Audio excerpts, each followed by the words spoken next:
முருகப்பெருமானின் அறுபடை வீடுகளில் இரண்டாம் படை வீடான திருச்செந்தூர் சுப்பிரமணிய சுவாமி திருக்கோவிலில் ஆவணி திருவிழா கொடியேற்றம் கோலாகலமாக நடைபெற்றது.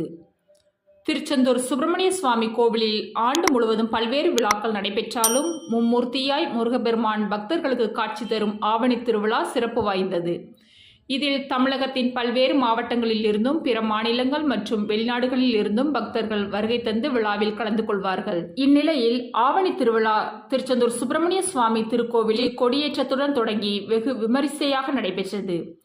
இதற்காக கோவில் நடை அதிகாலை 1 மணிக்கு திறக்கப்பட்டு முருகப்பெருமானுக்கு சிறப்பு பூஜைகள் நடந்தது. 1:30 மணிக்கு விஸ்வரூப தரிசனமும் 2 மணிக்கு உதமார்த்தாண்ட அபிஷேகமும் நடைபெற்றது. அதைத் தொடர்ந்து கொடிமரம் மற்றும் கொடிக்கு கும்ப பூஜை மற்றும் சிறப்பு பூஜைகள் நடைபெற்றது. அதைத் தொடர்ந்து கோவிலில் உள்ள கொடிமரத்தில் திருவிழா கொடி ஏற்றப்பட்டது. இதில் திரளான பக்தர்கள் கலந்து கொண்டு அரோஹரா கோஷம் முழங்கி முருகப்பெருமானை வணங்கினர். அதன் பின்னர் கொடிமரத்திற்கு பால், மஞ்சள், பன்னீர் உள்ளிட்ட 16 வகையான பொருட்கள் கொண்டு அபிஷேகம் செய்யப்பட்டது.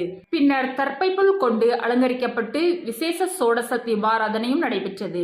வருகின்ற செப்டம்பர் மாதம் 4ஆம் தேதி வரை 12 நாட்கள் நடைபெறும் இவ்விழாவின் ஒவ்வொரு நாளும் சுவாமியும் அம்பாளும் காலை மற்றும் மாலை நேரங்களில் ஒவ்வொரு வாகனங்களில் எழுந்தருளி வீதி உலா வந்து பக்தர்களுக்கு காட்சியளிக்க உள்ளனர். 12 நாட்கள் நடைபெறும் இவ்விழாவின் முக்கிய நிகழ்வுகளாக 5ஆம் நாள் குடவரை வாயில் தீபாராதனையும், 7ஆம் நாளன்று முருகப்பெருமான் சிவப்பு சாத்தி கோலத்திலும், 8ஆம் நாள் பச்சை சாத்தி கோலத்திலும் எழுந்தருளி காட்சியளிக்க உள்ளார். திருவிழாவின் முக்கிய நிகழ்வாக செப்டம்பர் 2ஆம் தேதி திருத்தேரோட்டம் நடைபெற உள்ளது.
Oh,